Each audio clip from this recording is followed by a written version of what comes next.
આજે અમારી રાજપીપળા નગરપાલિકાની એક અમારી મિટિંગ બોલાવવામાં આવેલી હતી। તેની અંદર અમારે ઉમેદવારોની પસંદગી કરવા માટે તમામ 7 વોર્ડ છે 28 ઉમેદવારોની પસંદગી કરવાની છે અને તમામ લોકોને ફોર્મ આપીને જે કોઈ પણ ચૂંટણી લડવા ઈચ્છુક લોકો હોય તે બધાને અમે લોકો આહવાન કરીએ છીએ કે બધા જ લોકો આમાં ફોર્મ ભરશે અને ટિકિટ માંગશે અને પછી હાઈકમાન્ડ સાથે અમે બેસી નક્કી કરીશું કે કોણ ઉમેદવાર ચાલશે અને કોણ ચૂંટણી જીતી શકશે।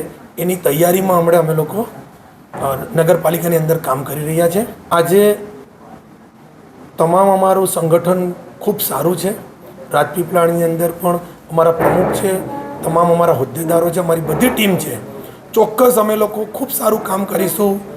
જે ભૂતકાળમાં જે લોકો અમને છોડીને ગયા છે તે બધા જ લોકો અમારી સાથે કામ કરવા માટે તૈયાર છે અને ચોક્કસ આવનારા સમયમાં જેવી ચૂંટણી જાહેર થશે 28 વોર્ડની અંદર કોંગ્રેસના ઉમેદવારો મૂકી અને નર્મદા જિલ્લાના રાજપીપળા નગરપાલિકાની અંદર ચોક્કસ અમારું કોંગ્રેસનું બોર્ડ બનશે। અમને વિશ્વાસ છે લોકો રાજપીપળાનો તમામ વર્ગ ભાજપથી એટલો બધો ત્રાહિમામ પોકારી ગયો છે। તમે જોઈ શકો છો કે રાજપીપળાની અંદર કેવી ખરાબ હાલત છે। નગરપાલિકાની અંદર છેલ્લા 10 વર્ષથી ભાજપ એક હતું શાસન ચલાવી રહી છે, છતાં પણ આજે રાજપીપળાની અંદર વિકાસ કોઈ નથી। તમે આજે બજારમાં નીકળી જાઓ એટલી ખરાબ કપરી પરિસ્થિતિ છે। તો 10 વર્ષથી એ લોકોથી પ્રજા ત્રાહિમામ પોકારી ગઈ છે। ત્યારે મને ચોક્કસ વિશ્વાસ છે કે અમે લોકો સાથે મળી અને રાજપીપળાની અંદર નગરપાલિકામાં કોંગ્રેસનું બોર્ડ બનાવવા માટે તૈયાર છે। નગરપાલિકાના અંદર લડી રહ્યા છે।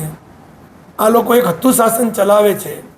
ભાજપ પાસે નગરપાલિકાની સત્તા હોય એટલે એમની પાસે સામ દામ દંડની બધી જ એ લોકો પ્રવૃત્તિઓ અપનાવે છે।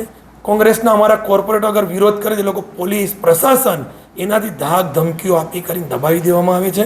ત્યારે હવે એવું કશું ચાલવાનું નથી।